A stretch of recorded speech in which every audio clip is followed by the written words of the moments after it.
حي على الصلاة حي على الصلاة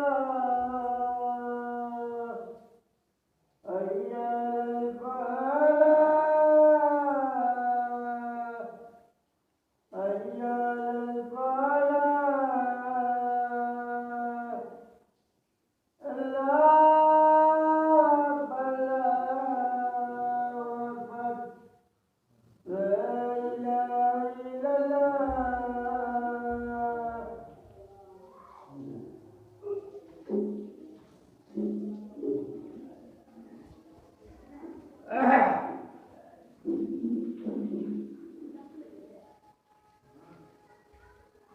إن الحمد لله نحمده ونستعينه ونستغفره ونعوذ بالله من شرور أنفسنا ومن سيئات أعمالنا من يهده الله فلا مضل له ومن يضلل فلا هادي له أشهد أن لا إله إلا الله وحده لا شريك له وأشهد أن محمدا عبده ورسوله يا أيها الذين آمنوا اتقوا الله حق تقاته ولا تموتن إلا وأنتم مسلمون يا أيها الناس اتقوا ربكم الذي خلقكم من نفس واحدة وخلق منها زوجها وبث منهما رجالا كثيرا ونساء واتقوا الله الذي تساءلون به والأرحام إن الله كان عليكم رقيبا يا أيها الذين آمنوا اتقوا الله وقولوا قولا سديدا يصلح لكم أعمالكم ويغفر لكم ذنوبكم ومن يطع الله ورسوله فقد فاز فوزا عظيما أما بعد فإن خير الحديث كتاب الله وخير الهدي هدي محمد صلى الله عليه وسلم وشر الأمور محدثاتها وكل محدثة بدعة وكل بدعة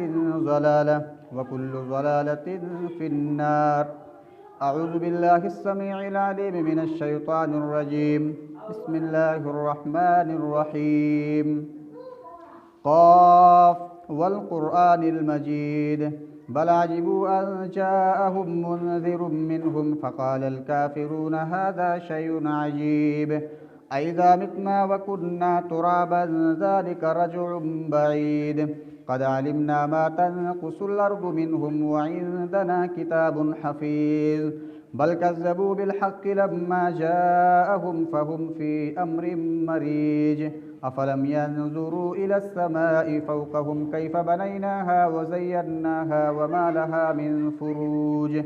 والأرض مددناها وألقينا فيها رواسي وأنبتنا فيها من كل زوج بهيج تبصرة وذكرى لكل عبد منيب ونزلنا من السماء ماء مباركا فأنبتنا به جنات وحب الحصيد والنخل باسقات لها طلع نضيد رزقا للعباد وأحيينا به بلدة ميتا كذلك الخروج كذبت قبلهم قوم نوح وأصحاب الرس وثمود وعاد وفرعون وإخوان لوط وأصحاب الأيكة وقوم تبع كل كذب الرسل فحق وعيد أفعينا بالخلق الأول بل هم في لبس من خلق جديد. وقال الله تعالى في موضع آخر وقضى ربك ألا تعبدوا إلا إياه وبالوالدين إحسانا إما يبلغن عندك الكبر أحدهما أو كلاهما فلا تقل لهما أف ولا تنهرهما وقل لهما قولا كريما واخفض لهما جناح الذل من الرحمة وقل رب ارحمهما كما ربياني صغيرا ربكم أعلم بما في نفوسكم إن تكونوا صالحين فإنه كان للأوابين غفورا. حاضرین جمعہ، خطبہ مسنونہ کے بعد بنی اسرائیل کی چند آیت کی تلاوت فرمائی ہے. اس میں اللہ رب العالمین نے فرمایا وَقَضَى رَبُّكَ أَلَّا تَعْبُدُوا إِلَّا إِيَّاهُ وَبِالْوَالِدَيْنِ إِحْسَانًا. اللہ رب العالمین نے یہ حکم دیا، یہ فیصلہ سنایا کہ تم لوگ اللہ رب العالمین ہی کی عبادت کرو، اس کے ساتھ کسی کو شریک نہ کرو، اور اپنے توحید عبادت کے بعد اللہ رب العالمین نے دوسرے نمبر پر ماں باپ کے ساتھ حسن سلوک اور اچھا برتاؤ کرنے کا حکم دیا۔ اور اسی طریقے سے ایک دوسرے جگہ پر اللہ رب العالمین فرماتا ہے وَاعْبُدُوا اللَّهَ وَلَا تُشْرِكُوا بِهِ شَيْئًا وَبِالْوَالِدَيْنِ إِحْسَانًا کہ تم لوگ صرف اور صرف اللہ رب العالمین کی عبادت کرو، اس کے ساتھ کسی کو شریک نہ کرو۔ اور اپنے توحید عبادت کے بعد یہاں پر بھی اللہ رب العالمین بیان کرتا ہے کہ تم لوگ اپنے ماں باپ کے ساتھ حسن سلوک کرو، اچھا برتاؤ کرو۔ اور بنی اسرائیل سے عہد و پیمان لیتے ہوئے بھی اللہ رب العالمین فرماتا ہے وَإِذْ أَخَذْنَا مِيثَاقَ بَنِي إِسْرَائِيلَ لَا تَعْبُدُونَ إِلَّا اللَّهَ وَبِالْوَالِدَيْنِ إِحْسَانًا کہ تم لوگ صرف اور صرف اللہ رب العالمین کی عبادت کرو، اس کے ساتھ کسی کو شریک نہ کرو۔ اور اپنے توحید عبادت کے بعد یہاں پر بھی اللہ رب العالمین فرماتا ہے کہ تم ماں باپ کے ساتھ حسن سلوک کرو اور اچھا برتاؤ کرو۔ تو اللہ کے توحید عبادت کے بعد جو اللہ رب العالمین نے ماں باپ کے ساتھ حسن سلوک کرنے کا حکم دیا ہے، تو توحید عبادت کا حسن سلوک کے ساتھ کیا تعلق ہے، کیا ربط ہے؟ کیوں اللہ رب العالمین نے قرآن مجید کے متعدد مقامات پر اپنے توحید عبادت کے بعد ماں باپ کے ساتھ حسن سلوک کرنے کا حکم دیا ہے، اچھا برتاؤ کرنے کا کیوں حکم دیا؟ اس کے علاوہ بھی دوسری چیزوں کے بارے میں بیان کر سکتے تھے اللہ رب العالمین، لیکن کیوں اپنے توحید عبادت کے بعد ماں باپ کے ساتھ حسن سلوک کرنے کا حکم دیا ہے؟ اس کا کیا تعلق اور کیا ربط ہے؟ پہلا تعلق یہ ہے کہ اللہ رب العالمین جس طریقے سے انسان کے وجود کا سبب حقیقی ہے، جس طریقے سے آپ کسی انسان سے پوچھئے کہ آپ کو پیدا کرنے والا کون ہے، کسی بھی مسلک کا رہنے والا ہو، کسی بھی مذہب کا اختیار کرنے والا ہو، وہ یہی کہے گا ہمیں پیدا کرنے والا اللہ رب العالمین ہے، ہمیں اللہ رب العالمین ہی نے پیدا کیا ہے۔ لیکن اللہ رب العالمین کسی کو ایسے پہاڑوں پر اور جنگلوں میں یا کھیت و کھلیان میں سے نہیں پیدا کر دیا، بلکہ ایک ذریعہ بنایا، اور وہ ذریعہ کون ہے؟ ماں باپ۔ ماں باپ کے ذریعے سے اللہ رب العالمین نے انسان کو پیدا کیا ہے۔ تو جس طریقے سے انسان کے وجود کا سبب حقیقی اللہ رب العالمین ہے، اسی طریقے سے انسان کے وجود کا سبب ظاہری ماں باپ ہیں۔ اس لیے اللہ رب العالمین نے اپنے توحید عبادت کے بعد ماں باپ کے ساتھ حسن سلوک کرنے کا حکم دیا ہے۔ اور دوسرا تعلق جو ہے وہ یہ کہ جس طریقے سے اللہ رب العالمین اپنے بندوں کو نیک عمل کی حکم دیتا ہے، برائیوں سے روکتا ہے، اسی طریقے سے ماں باپ بھی اپنے بچوں کو غلط کاموں سے اور برائیوں سے روکتے ہیں اور اچھے اور نیک کام کا حکم دیتے رہتے ہیں۔ اور تیسرا تعلق یہ ہے کہ جس طریقے سے اللہ رب العالمین اپنے بندوں پر انعامات کرتا ہے، اپنے بندوں کو رزق پر رزق دیتا ہے، اولاد پر اولاد دیتا ہے، چاہے وہ اللہ کی عبادت کرے یا نہ کرے، چاہے وہ مورتیوں کی پوجا کرے، چاہے وہ قبروں اور مزاروں پر جائے، لیکن اللہ رب العالمین انہیں رزق دیتا ہے، ان کے دیکھ بھال کرتا ہے۔ اسی طریقے سے ماں باپ بھی اپنے بچوں پر انعام کرتے رہتے ہیں، اپنے بچوں کو ہر اعتبار سے خیال کرتے ہیں، اور وہ اس کے عوض میں کچھ نہیں مانگتے۔ اس طریقے سے اللہ رب العالمین تمام لوگوں کو کھلاتا ہے، تمام لوگوں کو پلاتا ہے، لیکن اس کے عوض میں کچھ نہیں مانگتا ہے۔ اسی طریقے سے ماں باپ بھی اپنے بچوں کو کھلاتے پلاتے رہتے ہیں، ان کا دیکھ بھال کرتے ہیں، لیکن اس کے عوض میں کچھ نہیں مانگتے۔ اس لیے اللہ رب العالمین نے جو اپنے توحید عبادت کے بعد ماں باپ کے ساتھ حسن سلوک کرنے کا حکم دیا ہے، ایک تعلق یہ ہے۔ اور ایک تعلق یہ کہ جس طریقے سے اللہ رب العالمین اپنے بندوں پر انعامات کرتا ہے، اکتاتا نہیں ہے، تھکتا نہیں ہے، اسی طریقے سے ماں باپ بھی اپنے بچوں پر انعامات کرتے ہیں، اکتاتے نہیں ہیں، اپنے خون کی آخری قطرہ اپنے بچوں کے لیے بہا دیتے ہیں، لیکن اکتاتے نہیں ہیں۔ تو اس تعلقات کی بنا پر اللہ رب العالمین نے اپنے توحید عبادت کے بعد ماں باپ کے ساتھ حسن سلوک کرنے کا حکم دیا ہے۔ تو ہم ماں باپ کے ساتھ حسن سلوک کریں تو کیسے کریں؟ اللہ رب العالمین آگے فرماتا ہے اما یبلغن عندک الکبر احدہما او کلاہما کہ اگر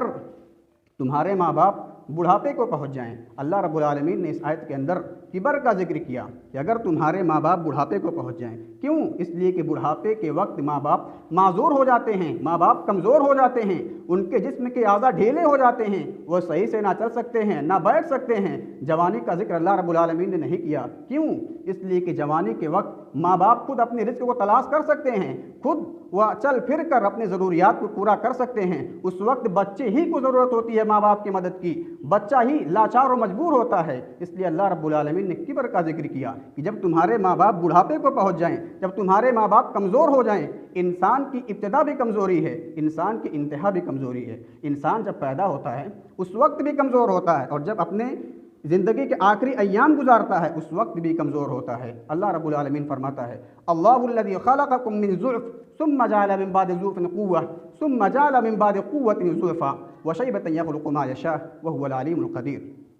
کہ اللہ رب العالمین انسان کو جب پیدا کرتا ہے تو اتنا کمزور ہوتا ہے، اتنا لاچار ہوتا ہے کہ نہ تو وہ خود چل سکتا ہے، نہ تو بیٹھ سکتا، اٹھ سکتا ہے، یہاں تک کہ وہ اپنے ہاتھ سے کھا پی بھی نہیں سکتا ہے، لیکن ماں باپ انہیں ہر اعتبار سے ان کا خیال کرتے ہیں، انہیں کھلاتے پلاتے رہتے ہیں، سردی گرمی کے موسم میں ان کا خیال رکھتے ہیں۔ اسی لیے ہمیں جب ہمارے ماں باپ بڑھاپے کی عمر کو پہنچ جائیں تو ہمیں بھی ان کے ساتھ اچھا سلوک کرنا چاہیے، اچھا برتاؤ کرنا چاہیے، انہیں برا بھلا نہیں کہنا چاہیے۔ اس لیے اللہ رب العالمین نے کبر کا ذکر کیا، جب تمہارے ماں باپ بڑھاپے کو پہنچ جائیں تو تم انہیں برا بھلا نہ کہو۔ اور پھر آگے اللہ فرماتا ہے احدہما او کلاہما، کہ اگر تمہارے ماں باپ دونوں کے دونوں زندہ ہیں بڑھاپے کے وقت میں تو تمہیں تو ان دونوں کے ساتھ اچھا برتاؤ، حسن سلوک تو کرنا ہی ہے، لیکن اگر دونوں میں سے کوئی ایک زندہ ہو، ماں زندہ ہو، باپ زندہ ہو، دونوں نہ ہوں، تو ان کے ساتھ تمہیں ہرگز بدسلوکی نہیں کرنا ہے۔ کیوں؟ اس لیے کہ جب ماں باپ بڑھاپے کی عمر کو پہنچ جاتے ہیں اور دونوں کے دونوں زندہ رہیں گے تو اگر بچے ان کے ساتھ بدسلوکی کرتے ہیں، بچے انہیں برا بھلا کہتے ہیں، تو وہ بوڑھی ماں اور بوڑھا باپ دونوں ایک دوسرے سے کہیں گے کہ بچہ میرے ساتھ اچھا سلوک نہیں کرتا ہے، بچہ مجھ پر ظلم کرتا ہے، میرے ساتھ بدسلوکی کر رہا ہے، اور ایک بوڑھے دونوں ایک دوسرے میں جا کر اپنے غم کو بیان کر کے اپنے غم کو ہلکا کر دیں گے۔ لیکن اگر باپ تنہا زندہ ہو، ماں تنہا زندہ ہو تو اپنے غم کو کسے بیان کرے گا؟ اس کا سننے والا کون ہے؟ جو سننے والا تو دنیا سے چل بسا ہے۔ اس لیے اللہ رب العالمین یہاں پر تمام کے تمام انسانوں کو آگاہ کر رہا ہے کہ اگر تمہارے ماں باپ میں سے کوئی تنہا زندہ ہے تو تمہیں ان کے ساتھ ہرگز بدسلوکی نہیں کرنی ہے، ان کے ساتھ صرف اور صرف حسن سلوک کرنا ہے، ان کے دکھ درد کو سمجھنا ہے، ان کے ساتھ بدسلوکی نہیں کرنا ہے۔ اور پھر آگے اللہ فرماتا ہے کہ احدہما او کلاہما فلا تقل لہما اف، تمہیں ان کو اف نہیں کہنا، انہیں برا بھلا نہیں کہنا ہے۔ جس طریقے سے ماں باپ تمہارے بچپن کے وقت میں تمہارے پیشاب پیخانوں کو صاف کرتے رہے اور تمہاری زندگی کے لیے دعا کرتے رہتے تھے اور تمہیں اف نہیں کہتے تھے، تم کس کے گود میں ہو تمہیں پتہ نہیں کہ میں باپ کے دوست کے گود میں ہوں یا باپ کے گود میں ہوں، میں رشتہ دار کے یہاں پر ہوں، قالین پہ بیٹھا ہوں، میں کہاں پر ہوں؟ پیشاب پیخانہ انسان کر دیتا تھا، بچہ کر دیتا تھا، لیکن ماں باپ اسے خوشی اور ہنستے مسکراتے ہوئے صاف کر دیتے تھے اور اس کی صحت کے لیے دعا کرتے تھے۔ اس لیے جب ماں باپ بڑھاپے کی عمر کو پہنچ گئے ہیں تو ہمیں بھی ماں باپ اگر انہیں کہیں کوئی غلطی ہو جائے اور کہیں وہ پیشاب پیخانہ غلط جگہ میں کر دیں تو ہمیں اف نہیں کہنا چاہیے، ہمیں برا بھلا نہیں کہنا چاہیے، بلکہ ہمیں ان کے ساتھ اچھا سلوک کرتے ہوئے ان کو اس کو خوشی صاف کر دینا چاہیے۔ کیونکہ جب بچپن کے وقت میں ماں باپ نے ہمارے ساتھ حسن سلوکی کیا ہے تو حسن سلوک کا بدلہ صرف حسن سلوک کا ہے، احسان کا بدلہ صرف احسان ہے۔ اللہ رب العالمین فرماتا ہے هل جزاء الاحسان الا الاحسان، کہ احسان کا بدلہ صرف اور صرف احسان ہے۔ اگر ماں باپ ہمارے بچپن کے وقت میں ہمارے ساتھ حسن سلوک کیے ہیں تو ہمیں بھی چاہیے کہ جب ماں باپ بڑھاپے کی عمر کو پہنچ گئے ہیں تو ہمیں ان کے ساتھ صرف اور صرف احسان کریں۔ لیکن آج ہمارے دور کے مسلمان جو ہیں اور جو نوجوان طبقہ ہے وہ ماں باپ کو برا بھلا کہتا رہتا ہے، ان کو ڈانٹتا رہتا ہے، اپنی آواز کو ان کی آواز سے بلند کہتا ہے، انہیں چیخ کر پکارتا ہے، انہیں برا بھلا کہتا رہتا ہے، انہیں گالی گلوچ دیتا رہتا ہے۔ لیکن اللہ رب العالمین فرماتے ہیں کہ تمہیں انہیں اف نہیں کہنا ہے، انہیں کچھ نہیں کہنا ہے، اف ولا تنہرہما، انہیں جھڑکنا نہیں ہے، انہیں ڈانٹنا نہیں ہے، انہیں ڈپٹنا نہیں ہے۔ جب ایک طرف جوانی کے جذبات ہیں، بیٹا جوان ہے، اور دوسری طرف ماں باپ بوڑھاپے کی عمر کو پہنچ گئے ہیں، ماں باپ کے تجربات گھر کے اندر رہنے کی وجہ سے باپ اور بیٹے کے درمیان کسی مسئلے میں کوئی اختلاف ہو جائے گا تو بیٹا اپنے جوانی کے جذبات میں آ کر کہتا ہے کہ نہیں یہ کام ایسے ہونا چاہیے، اور ماں باپ کیا کہتے ہیں اپنے بڑھاپے کے تجربات کی روشنی میں کہ نہیں بیٹا یہ کام ایسے ہونا چاہیے، تمہارے لیے اس میں بھلائی ہے۔ لیکن بیٹا اپنے جوانی کے جذبات میں آ کر اپنے ماں باپ کے تجربات پر اپنے آپ کو فوقیت دیتا ہے، اپنی آواز کو ماں باپ کی آواز سے بلند کرتا ہے، انہیں برا بھلا کہتا ہے، انہیں ڈانٹتا ڈپٹتا ہے۔ تو اللہ رب العالمین نے کہا کہ تم انہیں ڈانٹنا نہیں، انہیں ڈپٹنا نہیں ہے، تم ماں باپ کے تجربات پر اپنے جذبات کو تمہیں فوقیت نہیں دینا ہے، بلکہ تمہیں ان کے ساتھ اچھا برتاؤ کرنا ہے، قولا معروفا، اچھی بات کہنی ہے، اور جب ماں باپ تمہیں بلائیں تو تم اچھے انداز میں کہہ کر آؤ، جی امی آیا، جی ابو آیا، نہیں چلاتے ہوئے آئیں، اور اکڑتے ہوئے آئیں بلکہ اچھے انداز میں آئیں، اور جب ماں کے سامنے حاضر ہوں، باپ کے سامنے حاضر ہوں تو ہمیں کس طریقے سے حاضر ہونا ہے، اس کے بارے میں اللہ رب العالمین نے فرمایا وَاخْفِضْ لَهُمَا جَنَاحَ الذُّلِّ مِنَ الرَّحْمَةِ کہ جب ہم ماں کے سامنے آئیں، ماں باپ کے سامنے حاضر ہوں تو جس طریقے سے پرندہ آسمان سے جب نیچے زمین پر اترتا ہے تو اپنے پروں کو سمیٹ لیتا ہے، اسی طریقے سے ہمیں بھی جب اپنے ماں باپ کے سامنے آئیں ادب کے ساتھ آئیں، احترام کے ساتھ آئیں، اکڑتے ہوئے نہ آئیں۔ ہماری اوقات ہی کیا ہے ماں باپ کے سامنے اکڑیں؟ وہ ماں جو 2 سال تک تقریباً ہمیں اپنے خون کو دودھ کی شکل میں پلاتی ہے کسی کی اوقات جو اس کے سامنے اکڑ سکے؟ ہے کسی کی اوقات جو اس کے سامنے اپنے آپ کو اونچا دکھا سکے؟ کسی کی اوقات نہیں ہے۔ اس لیے ہمیں چاہیے کہ ہم اپنے ماں باپ کے سامنے آئیں تو ان کے ساتھ اچھے ادب کے ساتھ آئیں، احترام کے ساتھ آئیں، اور اپنی آواز کو ماں باپ کی آواز سے بلند نہ کریں۔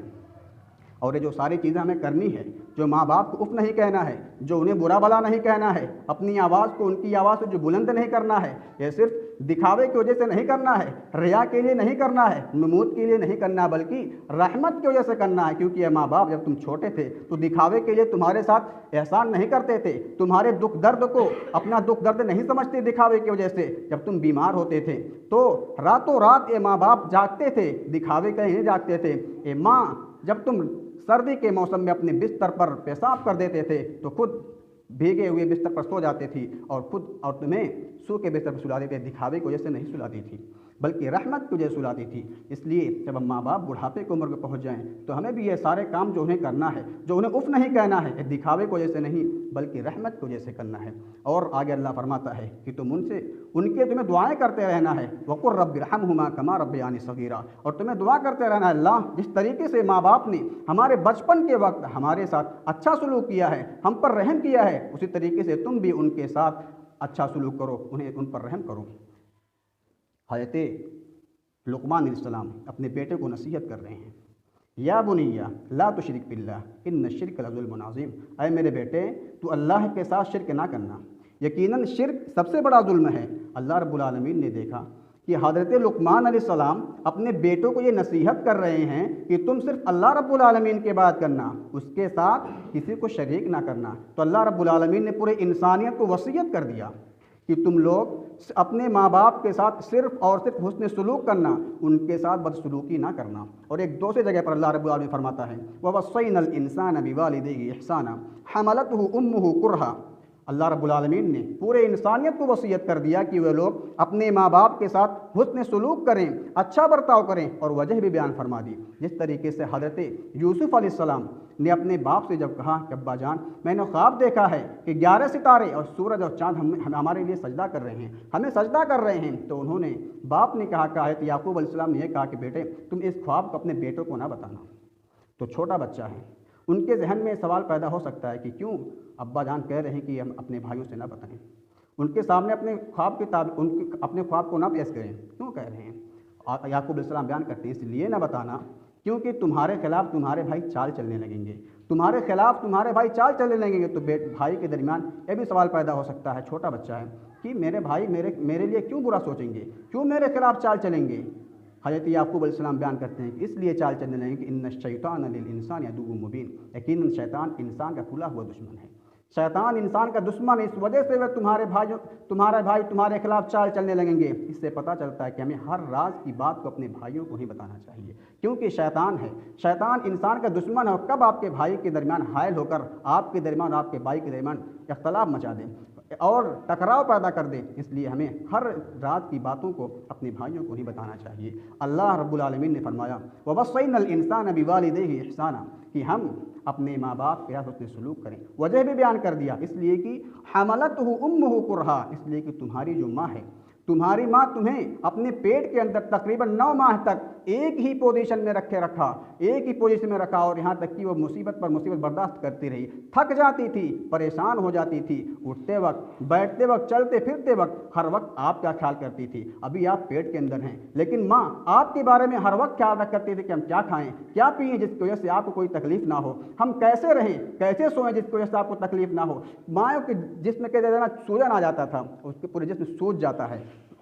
لیکن ماں اپنے آپ کو تکلیف برداشت کر لیتی ہے، لیکن آپ پر کوئی آنچ نہیں آنے دیتی ہے۔ اس لیے اللہ رب العالمین نے کہا کہ تم اپنے ماں باپ کے ساتھ حسن سلوک کرنا۔ پھر آگے اللہ فرماتا ہے حملتہ امہ کرہا ووضعتہ کرہا، اور جب ماں آپ کو جنتی ہے اس وقت بھی تھک جاتی ہے، اور کتنی مائیں ایسے ہیں اور ہر ماں اپنے بچے کو جنتے وقت زندگی اور موت کے درمیان ہوتی ہے، اور کتنی ماں ایسی ہیں جو اپنے بچے کو جنتے وقت اللہ کی پیاری ہو جاتی ہیں،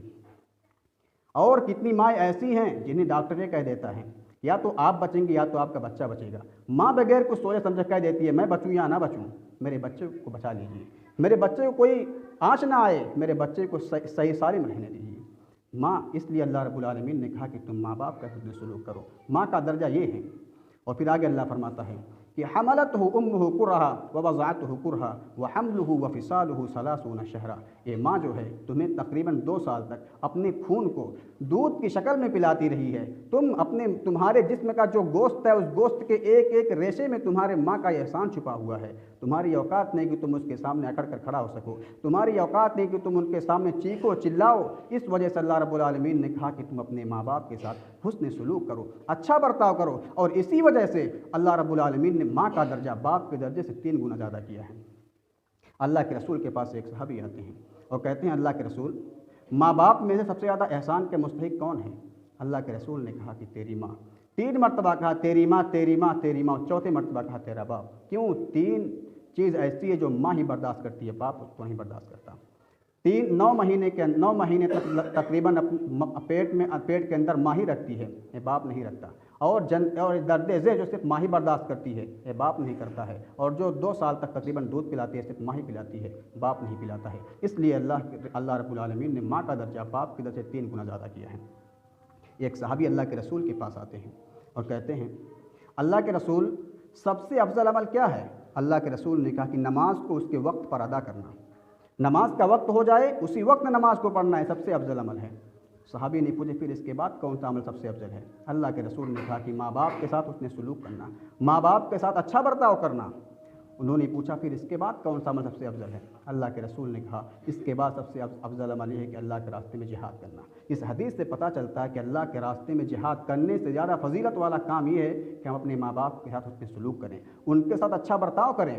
اور ایک دوسری روایت میں ہے، بخاری کی روایت ہے، اللہ کے رسول کے پاس ایک صحابی آتے ہیں اور کہتے ہیں اللہ کے رسول، میں اللہ کے راستے میں جہاد کرنے جانا چاہتا ہوں۔ اللہ کے رسول نے کہا کہ تمہاری ماں ہے؟ انہوں نے کہا میری ماں بھی زندہ ہے۔ کہا جاؤ اپنی ماں کی خدمت کرو، ان کی اطاعت و فرما برداری کرو، وہی تمہارے لیے جہاد ہے۔ اس حدیث سے پتہ چلتا ہے کہ ماں باپ کے اطاعت و فرما برداری کرنا یہ جہاد کرنے کے برابر ثواب ملتا ہے۔ اور ایک دوسری روایت میں ہے، اللہ کے رسول کے پاس ایک صحابی آتے ہیں اور کہتے ہیں اللہ کے رسول، میں اللہ کے راستے میں جہاد کرنے جانا چاہتا ہوں، اس غرض سے میں آپ کے ہاتھ پر بیعت کرنا چاہتا ہوں۔ اللہ کے رسول نے کہا کہ جاؤ اپنی ماں کی خدمت کرو، اپنی ماں کے ساتھ اطاعت و فرما برداری کرو، اور جنت ماں کے قدموں کے نیچے ہے۔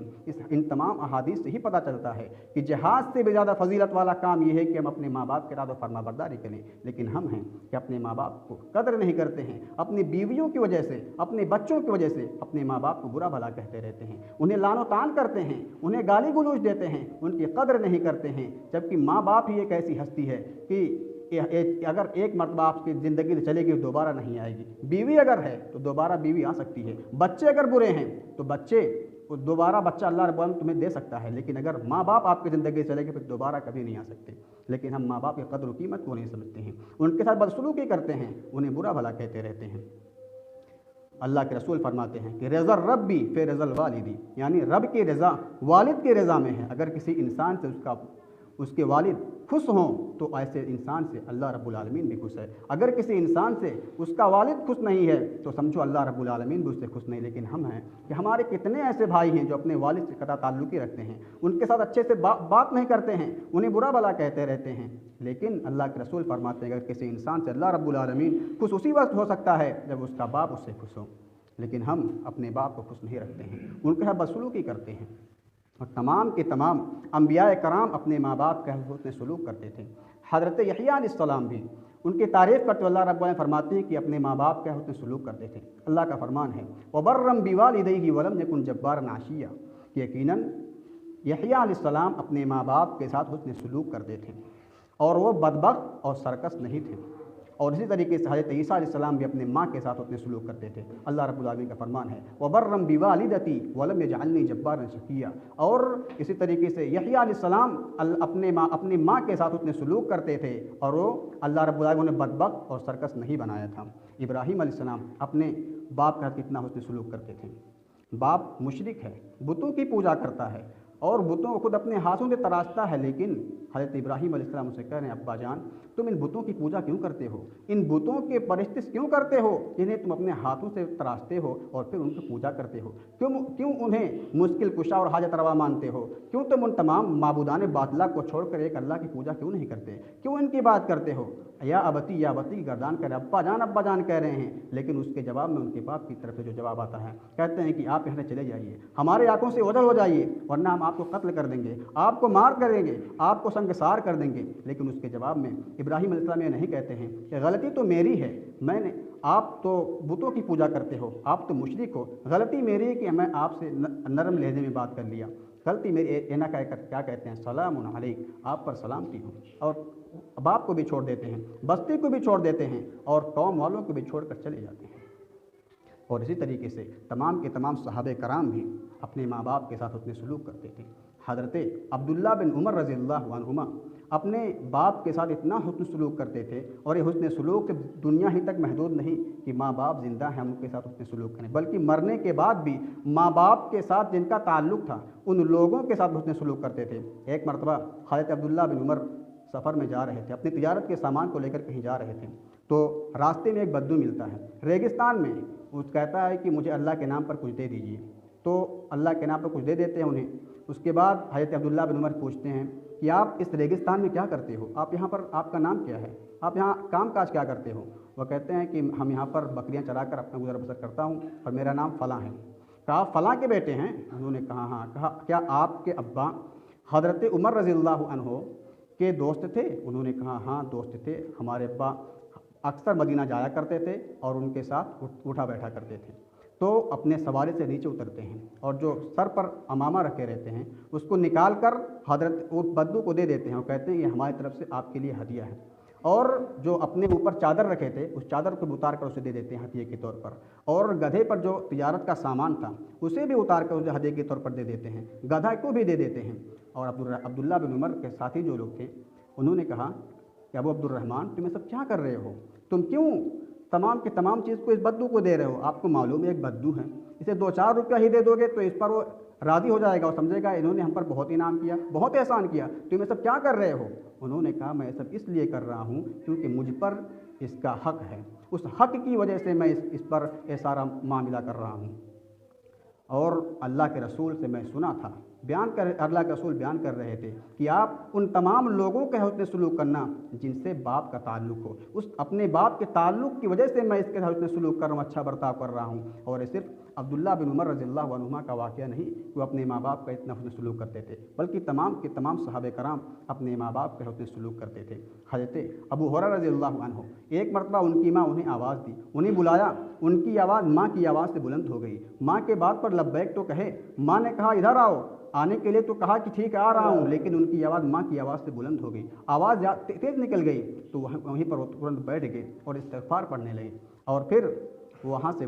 بازار میں گئے اور وہاں جا کر 2 غلام خریدے اور ان کے گردن کو کفارے کے طور پر ادا کر دیے۔ صرف کس وجہ سے گناہ کیا کیے تھے؟ صرف اس لیے کہ انہوں نے اپنی آواز کو ماں کی آواز سے بلند کر لیے تھے۔ آج ہم جب بھی بولتے ہیں تو ماں کی آواز سے اونچی ہماری آواز ہوتی ہے، جب بھی ماں باپ ہمیں بلاتے ہیں تو ہم چیخ کر بولتے ہیں، انہیں چیخ کر اس کا جواب دیتے ہیں۔ ماں باپ کچھ کہتے ہیں کہ فلاں چیز لے آؤ تو ہم وہ چیز نہ لا کر ہم کہتے ہیں کہ ہم نہیں لائیں گے، برجستہ جواب دے دیتے ہیں کہ ہم یہ کام نہیں کریں گے، تم خود جا کر لو۔ ماں کہتی ہے کہ 1 بالٹی پانی لے آئیے تو ہم کہتے ہیں کہ میں نہیں پانی لا سکتا، تم خود جا کر لے لو۔ اپنی بیوی کو ایسے ماں باپ کو پریشان کرتے رہتے ہو، اپنے بچوں کی وجہ سے اپنے ماں باپ کو برا بھلا کہتے رہتے ہو۔ میرے بھائیوں، ماں باپ کی قدر و قیمت سمجھو۔ اللہ کے رسول نے فرمایا ہے کہ یہ ایسا گناہ ہے کہ دنیا کے اندر انسان کچھ بھی گناہ کرتا ہے تو اس کی سزا یا تو دنیا ہی میں ملے گی، دنیا ہی میں کچھ اللہ رب العالمین دے گا، یا تو پورا کا پورا مؤخر کر کے آخرت میں دے گا۔ لیکن اگر کوئی ماں باپ کے ساتھ نافرمانی کرتا ہے، ماں باپ کے ساتھ بدسلوکی کرتا ہے، تو اس کے مرنے سے پہلے اللہ رب العالمین اسے اس گناہ کی سزا ضرور دے گا۔ اس لیے ہمیں ماں باپ کی قدر و قیمت کرنی چاہیے، ان کی قدر و قیمت کو سمجھ کر ان کے اطاعت و فرما برداری کرنی چاہیے، اور ہمیں ماں باپ کے ساتھ اچھا سلوک کرنا چاہیے۔ ہمیں